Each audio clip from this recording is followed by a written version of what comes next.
ሰላም ጤና ይስጥልን አድማጭ ተመልካቾቻችን መጋቢት 22 2018 ዓ.ም ዕለታዊ መረጃዎችና ዘገባዎችን ይዤ መጥቻለሁ። መረጃና ዘገባዎችን እየተከታተላችሁ አብራችሁ እንድትቆዩ ነው በአክብሮት የምጋብዛችሁ። ዛሬም በተለያዩ አካባቢዎች በአየር ጥቃት የታገዙ ውጊያዎች እየተደረጉ ነው የሚገኙት። በደቡብ ጎንደር በተለያዩ አካባቢዎች ዛሬ ረፋድ የድሮን ጥቃቶች ተፈጽመዋል። የእግረኛና መካናይዝድ እንቅስቃሴዎች አሉ። በዞኑ በሚገኙ የተለያዩ ወረዳዎችን መልሶ ለመያዝ በሚል መጠነ ሰፊ ወታደራዊ ዘመቻ እየተደረገ ነው የሚገኘው። በትላንትናው ዕለት ከአዲስ ዘመን ወደ እብናት የነበረው ዘመቻ ዛሬም እንደዚሁ ከደብረ ታቦር ወደ ጋሳይና አስቴ በተለያዩ አካባቢዎች እንዲሁም ደግሞ ከክምር ድንጋይ ወደ መና መቀጠዋ ከክምር ድንጋይ ወደ ስማዳና ወደ አካባቢ ያሉ የተለያዩ ዘመቻዎችን የተመለከቱ መረጃዎችን በዚህ ሰዓት ወደ እናንተ የማደርስ ይሆናል። እንዲሁም ደግሞ በተለያዩ አካባቢዎች በተፈጸሙ የአየርና የድሮን ጥቃቶችን የተመለከተም እንደዚሁ የ24 ሰዓት አሃዛዊ መረጃ ይዣለሁ። በተለያዩ አካባቢዎች እንግዲህ በአማራ ወጣቶችን ጨምሮ በወለጋ በተለያዩ ቀጠናዎች የተፈጸሙ የድሮን ጥቃት አሃዛዊ መረጃዎችንም እንደዚሁ በዚህ ሰዓት ወደ እናንተ የማደርስ ይሆናል። በላሊበላ ቀጠናም እንደዚሁ የተለያዩ መረጃዎችን ይዣለሁ። በላሊበላ ቀጠና በአይና ቦግና አዳዲስ መረጃዎች አሉ። እነሱ ወደ እናንተ የማደርስ ይሆናል። እየተከታተላችሁ አብራችሁ እንድትቆዩ ነው በአክብሮት የምጋብዛችሁ። እንዲሁም ደግሞ ወደ ጎጃምም ከድሮን ጥቃት ባሻገር የእግረኛ ውጊያ እየተደረገ ባለባቸው አካባቢዎች አሉ። አሁናዊ መረጃዎችንም በዚህ ሰዓት ወደ እናንተ አደርሳለሁ።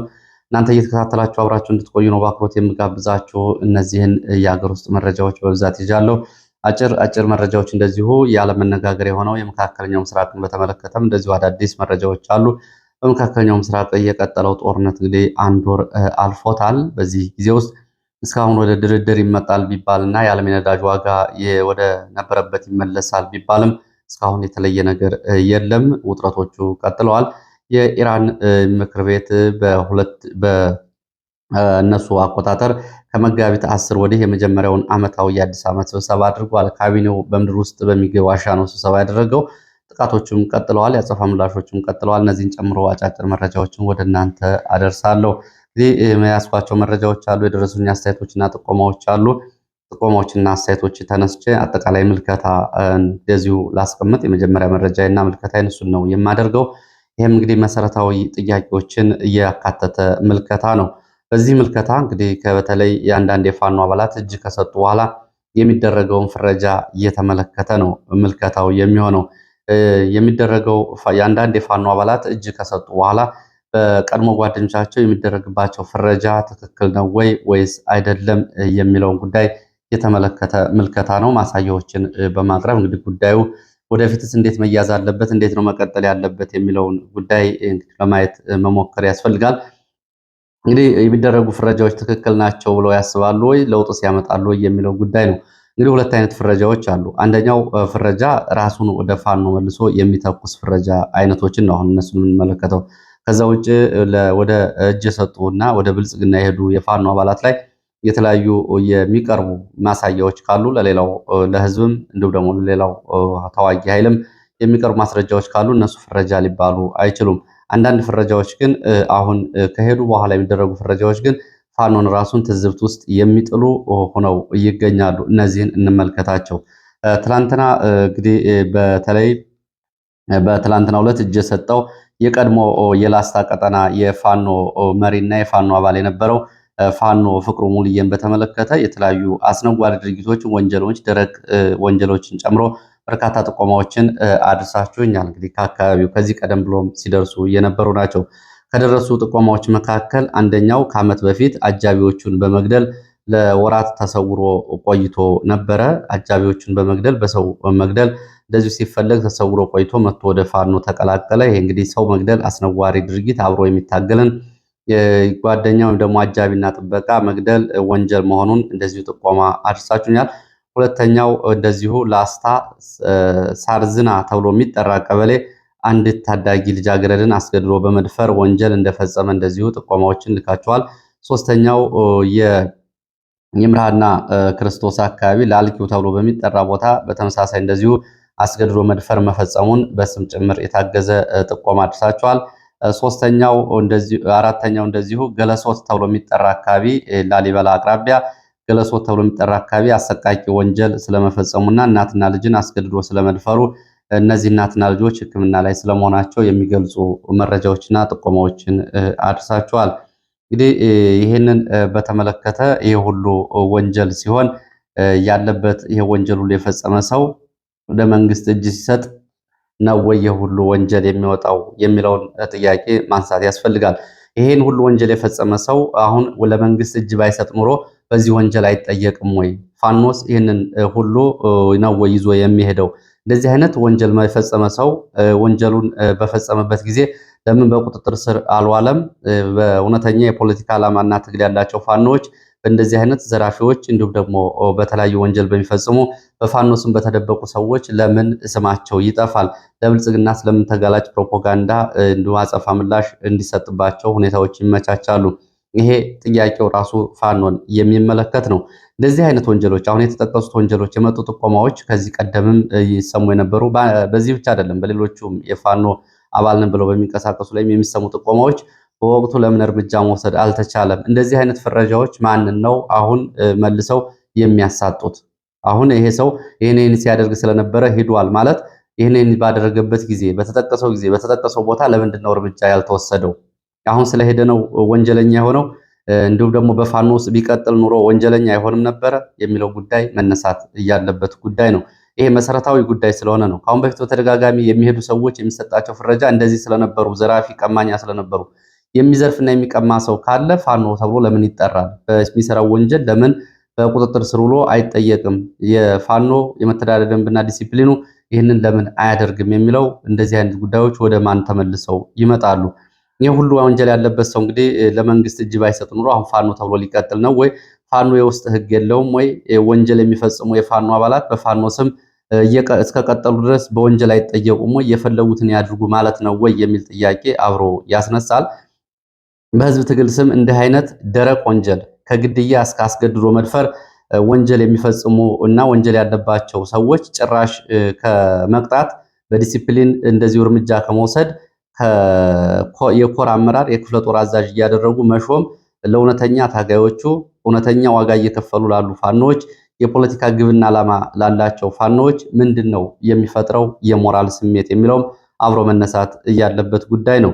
እንግዲህ በዚህ ውስጥ እንግዲህ በተለይ በመሰረታዊ በሆነው የጉዳይ ፋኖ ውስጡን ያጥራ የፖለቲካ ዓላማና የህዝብ ትግልን የተሸከሙት ፋኖዎች ከሴት ደፋሪ፣ ከዘራፊ፣ ከነፍሰ በላ፣ ከገዳይ፣ ከወንጀለኛ፣ ከደረቅና እንዲሁም ደግሞ በተለያዩ ወንጀሎች ከሚፈለጉ ሰዎች ራሱን ማጽዳት አለበት። አሰሱንም ገሰሱንም ይዞ ሲሄድ እንግዲህ ወትሮም ዓላማ የሌላቸው ሰዎች ወደ ፋኖን መደበቂያ አድርገው የተለያየ ጥቅም የሚያሳድሩ ሶስት የተለያዩ አካላት በፋኖ ውስጥ አሉ። ይሄ ማጥራት ጉዳይ ያስፈልጋል። አንደኛው ጊዜያዊ ጥቅምን ለማግኘት ለማገት፣ ለመዝረፍ የሚገባ አለ። ሁለተኛ በተለያየ ወንጀሎች የሚፈለግ ሰው ይህንን መደበቂያ አድርጎ የሚገባ አለ። ሶስተኛውና ዋናው ግን የፋኖ የፖለቲካ ዓላማና ግብ አለው። የአማራ ህዝብ ተበድሏል ብሎ የሚታገለው ነው። ይሄ የአማራ ህዝብ ተበድሏል ብሎ የፖለቲካ ፍኖተ ካርታ የፖለቲካ መርህ ኑሮት የሚታገለው በእነዚህ በሁለቱ ቡድኖች እንዲሁም ደግሞ ከብልጽግና ለተለያዩ ተልእኮዎች በሚገባው ጭምር አብሮ የተናዳ መሄድ የለበትም። እርምጃ መወሰድ ያለበት በውስጥ በማጥራት ነው። ዲሲፕሊን ያስፈልጋል። እንግዲህ በዚህ ላይ በተደጋጋሚ እንደሚጠቀሰው የትጥቅ ትግል ያደረጉ ድርጅቶች ለታጣቂዎቻቸው ለወታደሮቻቸው ምን አይነት ዲሲፕሊኖች ነበሯቸው የሚለው ተግባራዊ መደረግ አለበት። ህግም ሲወጣ ደግሞ ለሁሉም እኩል ተፈጻሚ መሆን አለበት። ስለዚህ ከሄዱ በኋላ ይህ መፈረጅ ወደ ራስ መተኮስ ነው የሚሆነው። ይህን ሁሉ ወንጀል የሚፈጽሙ ሰዎች በውስጥ ካሉ አሁንም በተለያየ አካባቢ ከወጡ በኋላ ወይም ደግሞ ወደ ብልጽግና ከሄዱ በኋላ ይህንን ማለት ለፋኖ ትግልም እንዲሁም ደግሞ ለቀረው ኃይልም ምንድን ነው የሚጠቅመው? በውስጥ ይዞ እያስተማሩ እያስተካከሉ ይዞ መቀጠል ነው የሚሻለው ወይስ ደግሞ ከወጡ በኋላ ይህንን ፍረጃ ማድረግ ማዶና ማዶ ሆኖ ይህንን ማድረግ ነው የሚጠቅመው የሚለው አብሮ መታየት ያለበት ጉዳይ ነው። እንግዲህ ከዚህ ውጭ ለዚህ ጠንካራ የውስጥ ዲሲፕሊን ትግል ያስፈልጋል። ጠንካራ ግምገማ፣ የመዋቅር ጥራት ያስፈልጋል። ይህን ማወቅ ያስፈልጋል። ወንጀል የፈጸመ ሰው ከታወቀ ለምን በወቅቱ አልተጠየቀም? ለምን እርምጃ አልተወሰደበትም? በተቃራኒ ሽልማትና እድገት እንዲሁም ደግሞ ሹመት ለምን ይሰጠዋል የሚለው የብዙ ሰው ጥያቄ ነው። ስለዚህ እውነተኛ ሕይወት እየሰጡ ለጋድሚያቸውን እየቀጠፉና እየተቀጩ ያሉ ወጣቶች ደማቸው እንዲሁም የሚከሰከሰው አጥንታቸው ለዓላማና ለግብ እስከሆነ ድረስ ይህንን ለህዝብ የሚከፈለውን ዋጋ መስጠት ያስፈልጋል። የህዝብ ሰቆቃም እንደዚሁ እንግዲህ ለህልውና ትግል ውስጥ ባለ ህዝብ ውስጥ እየተከፈለ ያለው ሰቆቃ ይታወቃል። በሚሊዮን የሚቆጠሩ ተማሪዎች ከትምህርት ገበታ ውጭ ናቸው። አጠቃላይ ኢኮኖሚያዊ፣ ማህበራዊ እንቅስቃሴዎች ቀውሶች ውስጥ ተገብቷል። ይሄ ትግል አሸናፊ የማይሆን ከሆነ ደግሞ ከዚህ የባሰ ነገር ነው የሚሆነው። ስለዚህ ይህን ትግል ወደፊት መግፋት ያስፈልጋል ከተባለ ዲሲፕሊን ያስፈልጋል። ከዛ ውጭ ከሄደ በኋላ ወትሮም እሱ እንዲህ ነው፣ በዚህ ጊዜ እንደዚህ ነበር፣ ምንም የሚፈይደው ነገር የለም። ፋኖ ይህንን አይቆጣጠርም ወይ ወደሚል ወደ ራስ ነው ጥያቄ የሚያስነሳው። እነዚህ እንግዲህ ምልከታዎች እነዚህ ናቸው። ደብረ ማርቆስ አካባቢ እንደዚሁ ሁለት የደረሱ ጥቆማዎች አሉ። ደብረ ማርቆስ የደረሰ ቅሬታ ነው። አንደኛው ባለፈው የፖሊስ አዛዥ እና ፖሊስ አባላት በተገደሉበትና ጥቃት በተፈጸመባቸው አካባቢ በተለይ ብዙነህ ጉርድ ቄሶች ሰፈር ተብሎ የሚጠሩ አካባቢዎች ነዋሪዎች ላይ እየተፈጸመ ያለው ከፍተኛ ወከባ፣ ድብደባ፣ ለስብሰባ ነው በሚል እስራት፣ ፍተሻ፣ ብርበራ እና እየተፈጸመ ያለው ማዋከብ እንደዚሁ ዛቻና ማስፈራሪያን ጨምሮ ይሄ በአስቸኳይ እንዲቆም እንፈልጋለን። በዚህ ሁኔታ ከፍተኛ ጫና ውስጥ ገብተናል የሚል የነዋሪዎች ቅሬታ ነው። ሁለተኛው ደግሞ በዋናው መንገድ ዳር የሚያድሩ ተሽከርካሪዎች የሚሊሻና ወታደሮች እጀባ እንሰጣለን በሚል በመንገድ ዳር ስለሚያሳድሯቸው ከዚህ አጠቃላይ ከከተማው ጽዳት ጋር የተያያዘ የማህበረሰብ ቅሬታዎች እንዳሉ ከደብረ ማርቆስ ይህን ቅሬታ አድርሳቸዋል። ወደ መረጃዎቹ ነው የማልፈው። ወደ መረጃዎቹ ሳልፍ ወደ ደቡብ ጎንደር የሚወስደን መረጃ ነው የማስቀድመው።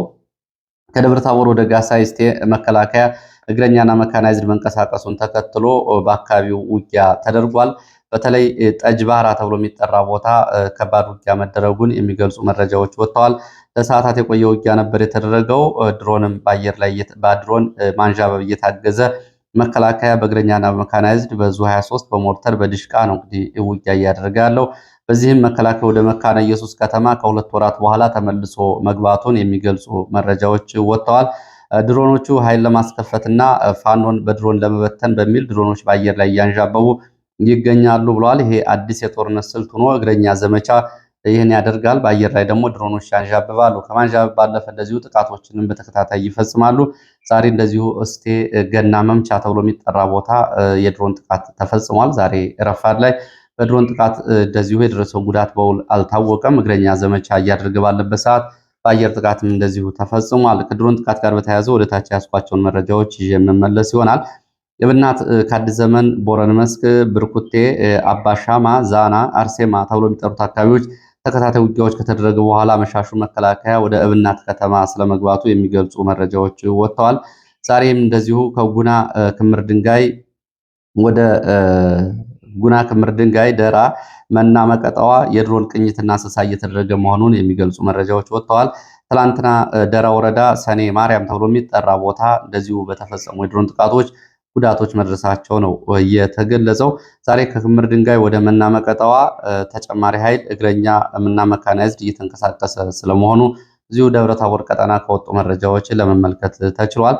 ከደብረ ታቦር እንደዚሁ በክምር ድንጋይ ወደ ስማዳ እና ከስቴ በኩል በአንዳ ቤት ከመካነ ኢየሱስ ወደ ስማዳ ወደ 2 ወረዳዎች እንደዚሁ ስምሪት ለመውሰድም የወታደራዊ እንቅስቃሴ እየተደረገ መሆኑን ነው መረጃዎች የገለጹት። እንግዲህ ደብረ ታቦር ቀጠና መከላከያ ለቆ ከወጣ በኋላ እንደገና ከ20 ሺህ የሚገመት እግረኛ ተመልሶ እንዲገባ ተደርጎ አሁን በአየር ኃይል የታገዘ ውጊያ እየተደረገ መሆኑን ነው መረጃዎች የሚገልጹት። የደቡብ ጎንደር ወረዳዎችና ከተሞችን መልሶ ለመያዝ በሚል ነው ይሄ ዘመቻ እየተደረገ ያለው። ይህ መጠነ ሰፊ ወታደራዊ እንቅስቃሴ በእግረኛና በመካናይዝድ በአየር ኃይል የታገዘ ነው። ዛሬም በተለያዩ አካባቢዎች እንግዲህ እንቅስቃሴዎች መኖራቸው ነው የታወቀው። ከዚህ ጋር በተያያዘ ብናት በነበረው ትላንትና ውጊያ ከፍተኛ ሰብአዊ፣ ቁሳዊ፣ ወታደራዊ ኪሳራ ደርሷል። ቁስለኞች ወደ አዲስ ዘመንና ወደ ደብረ ታቦር ሆስፒታል ስለመላካቸው የሚገልጹ መረጃዎች ወጥተዋል። በዚሁ በጎንደር ቀጠና ቋራ ወረዳ በደላ ተብሎ የሚጠራ ቦታ ለሰዓታት የቆየ ውጊያ ተደርጓል። ውጊያው በዙ 23 በሞርተር በድሽቃ የታገዘ እንደነበር የወጡ መረጃዎች ያሳያሉ። የደረሰው ጉዳት በውል አልታወቀም። እንግዲህ የዚህ ዘመቻ ዋና ዓላማ ከጎንደር እና ከቁንዝላ በኩል ወደ ሻውራ የተንቀሳቀሰው መከላከያ ከሻውራ ወደ ቋራ ያለውን ቀጠና መልሶ ለመያዝ በሚል ከሻውራም እንዲሁ ደግሞ ከቋራም ወደ ሁለቱም አቅጣጫ እንቅስቃሴ የተደረገ መሆኑን ተከትሎ ትናንት በደላ ተብሎ የሚጠራው አካባቢ ውጊያ ሲደረግ ውሏል። የደረሰው ጉዳት በዝርዝር አልታወቀም። ሌላው በዚሁ የወልቃይትን ጉዳይ ላንሳ። ወልቃይትን በተመለከተ ጠለምት፣ ራያንና እንዲሁ ደግሞ ኮረምን ባለፈው ምርጫ ቦርድ እግድ ቀርቦባቸው የነበሩ 5 የምርጫ ክልሎች በወልቃይት 2 የምርጫ ክልሎች፣ በጠለምት 1 የምርጫ ክልል፣ ኮረም 1 የምርጫ ክልል እና ራያ አላማጣ 1 የምርጫ ክልል በእነዚህ አካባቢዎች የምርጫ ቦርድ እንቅስቃሴ እንዲቆም ትዕዛዝ ተሰጥቷል የሚል መረጃ ወጥቷል። ይህንን በተመለከተ መረጃውን ያደረሱ የመረጃ ምንጮች በወልቃይት የምርጫ ቁሳቁሶች ወደ ሁመራ ከተማ ወደ ዞኑ ከገቡ በኋላ እንደዚሁ ምዝገባና የእጩዎች ማስተዋወቅ እንዲሁም ደግሞ ተዛማጅ ጉዳዮች እንዲቆሙ ሲደረግ ወደ ጠለምት ቀድሞም የቁሳቁስ ሳይላክ ባለበት ቆሟል። እንዲሁም ደግሞ ኮረምና ራያ አላማጣ ደግሞ አሁን ህወሓት አካባቢዎችን ስለተቆጣጠረ ምንም እንኳ ፍርድ ቤቱ እግዱን አንስቶ ምርጫ ቦርድ ምርጫ አድርጋለሁ ቢልም ካለው ሁኔታ አንጻር የተጀመረ ነገር የለም ተብሏል። ዛሬ መጋቢት 22 2018 ዓ.ም ላይ እንገኛለን። በእንግዲህ የምርጫ ቦርድ በመርሃ ግብሩ መሰረት የምርጫ ምዝገባ ሊጠናቀቅ 6 ቀናት ብቻ ናቸው የቀሩት። አሁን በእነዚህ ቀጠናዎች ምርጫ ምዝገባ አልተጀመረም ነው የተባለው። ይህ እንግዲህ አጠቃላይ አብይ አህመድ እነዚህን ቀጠናዎች በፕሪቶሪያ የሰላም ስምምነት መሰረት አወዛጋቢ ተብሎ የተያዙትን አካባቢዎች እንደ መጫወቻ ካርድ እየተጠቀመ ስለመሆኑ ነው የተገለጸው።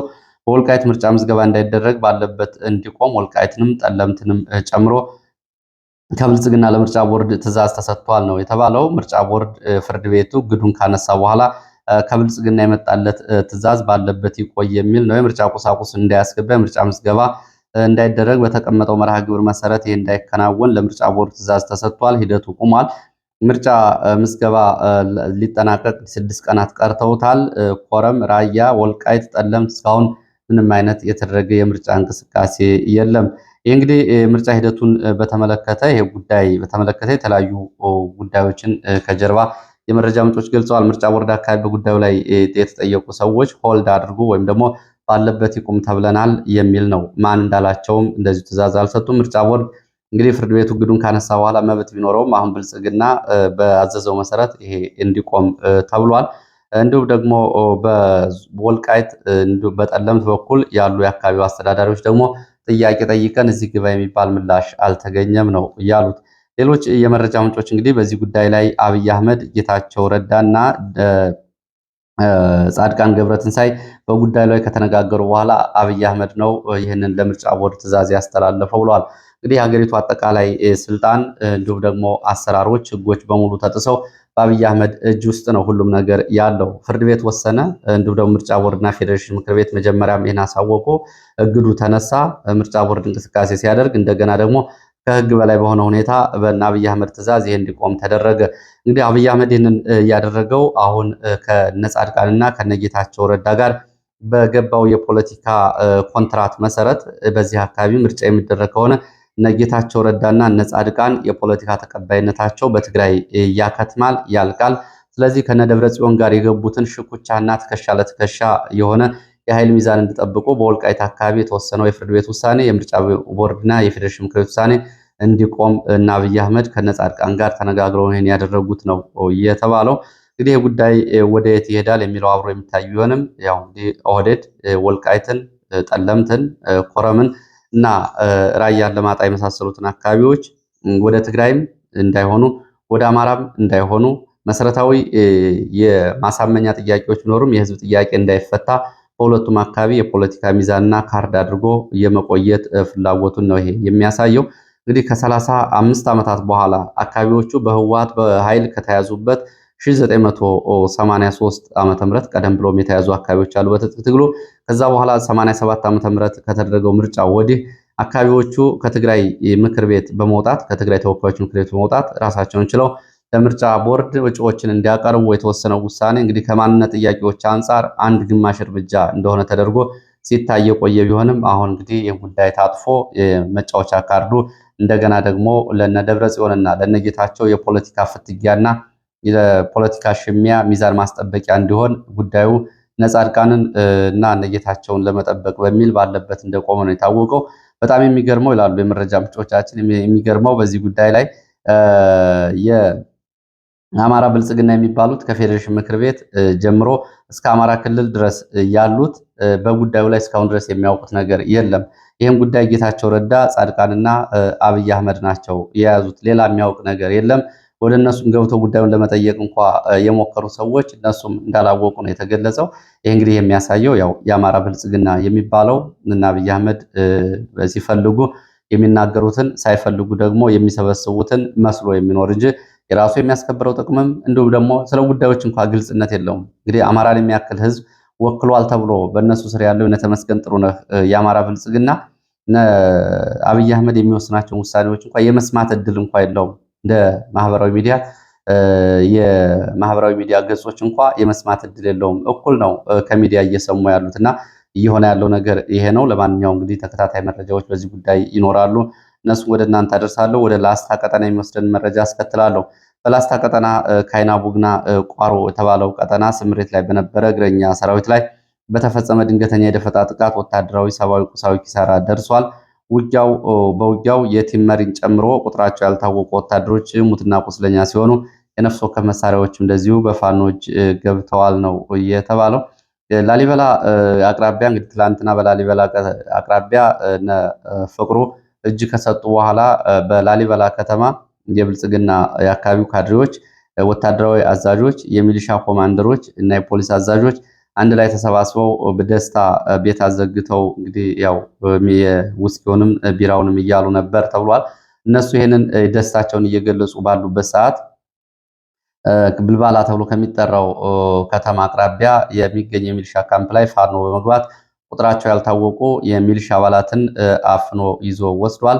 እነዚህ በካምፕ ፋኖ ዘልቆ በመግባት ይዟቸው ሄደው የሚሊሻ አባላት ከነሙሉ ትጥቃቸው እንደሆኑ ነው የተገለጸው። ይህንንም እየሰሙት እንግዲህ እዚሁ መጠጥ ቤት ሆነው ነው ፋኖ እጅ ሰጥቷል እያሉ ይህን እያደረጉ ባሉበት ሰዓት በርካታ የሚሊሻ አባላት በፋኖ ተይዘው ሂደዋል የሚለውን ዜና እዛው ውስጡ ነው እንደሰሙ የመረጃ ምንጮች ገልጸዋል። ሌላው ወደ ደቡብ ጎንደር እስቴ የሚወስደን መረጃ ድጋሚ ላስከትል። በዚህ ገና መምቻ ተብሎ በሚጠራው ቦታ ላይ ዛሬ በተከታታይ ድሮን ጥቃት ተፈጽሟል።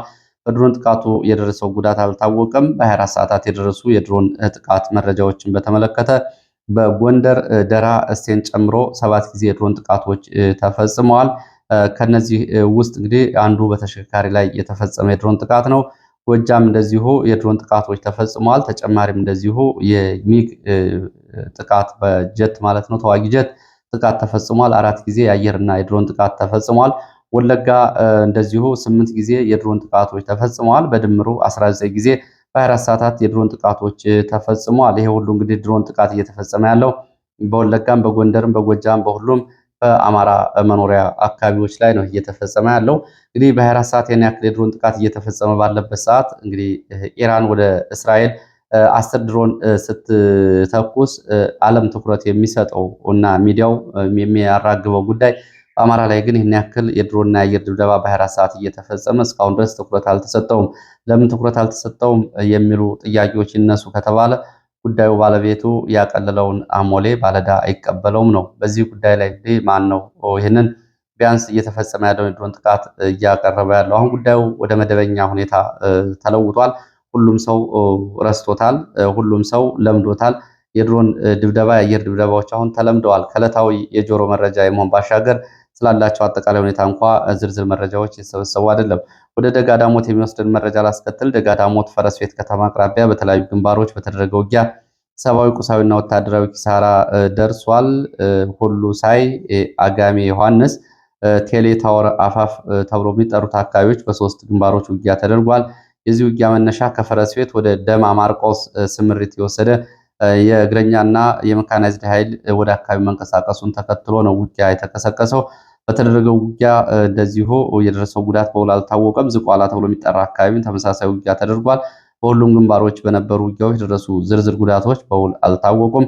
አመሻሹን ግን ወደ ደማ ማርቆስ ቀጠና ሊንቀሳቀስ የነበረው መከላከያ እና ሚሊሻ አድማ ብተና የቁስለኛ እና ሙት ይዞ ወደ ፈረስ ቤት ተመልሷል ነው እየተባለው።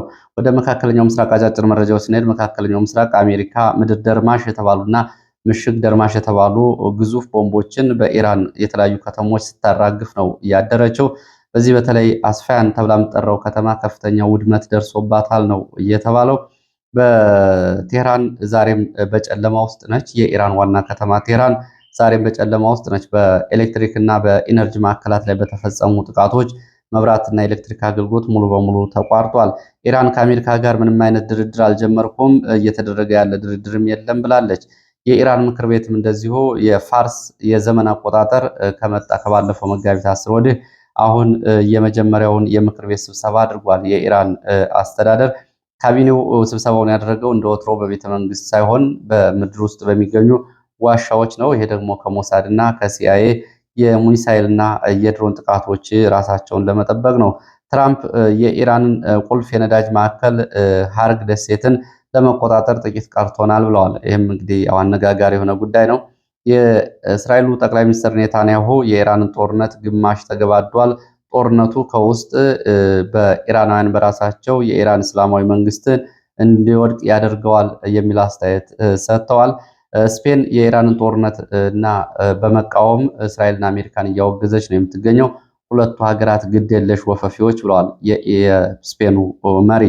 እንዲሁም ደግሞ በትራምፕ ደግሞ ከኢራን አዳዲሶቹ መሪዎች ጋር ውይይትና ውጤታማ ንግግር እያደረግን ነው የሚል አስተያየት ሰጥተዋል። ንግግሩም እንግዲህ በኢራን ያለውን ወታደራዊ ኦፕሬሽን ሊያስቆም ይችላል የሚል ሌላም አወዛጋቢ አስተያየት ሰጥተዋል። ኢራን ግን ድርድር ንግግርም የለም እያለች ነው። ትራምፕ በሌላ አቅጣጫ 1000 ፓውንድ የሚመዝን የዩራኒየም ክምችትን ከኢራን ለመውሰድ ልዩ ኦፕሬሽን እና ልዩ ትዕዛዝ ሰጥተዋል የሚል መረጃም እንደዚሁ ወጥቷል። እንግዲህ አንዲት ሀገር ብዙ አንጡራ ሀብቷን እንዲሁም ደግሞ ሳይንሳዊ ባለሙያዎቿን በመጠቀም ያከማቸችውን ጥሬ ሀቅ እንዲሁም ደግሞ ኦፕሬሽን በማለት እንዲሁ የሚወሰድበት ዓለም ነው። አሁንም እንግዲህ ዓለም የጉልበተኞች መሆኑን ያሳያል። የኢራንን ዩራኒየም ለመውሰድ ልዩ ኦፕሬሽን ታዟል። ከሚሳኤል ድብደባ፣ ከወታደራዊ፣ ከእግረኛ፣ ከባህር ኃይሉ ዘመቻ ባሻገር ነው የተባለው። ዩናይትድ አረብ ኤሚሬትስ በቀጠናው በኢራን በቀላሉ ከሚጠቁትና ከሚደበደቡት ሀገራት መካከል ግንባር ቀደማ ሆኛለሁ ብላለች። የኢራን የቁጣ ማብረጃ ሆኛለሁ ስትል ዩናይትድ አረብ ኤሚሬትስ ይህን ገልጻለች። ሌላው የሁቲ አማጺ የመን የሚገኘው የሁቲ አማጺ በቀይ ባህር የሚንቀሳቀሱ መርከቦች ላይ ጥቃት ለመክፈት ዝግጅቴን አጠናቅቄያለሁ፣ በኢራን ላይም እንደዚሁ ጥቃቶችን እፈጽማለሁ እያለ ነው የሚገኘው። ለዚህ ሰዓት የነበሩ መረጃዎች እነዚህ ናቸው። ስለተከታተላችሁ በእጅጉ አመሰግናለሁ። በሌላ ተመሳሳይ መርሃ ግብር እስከምንገናኝ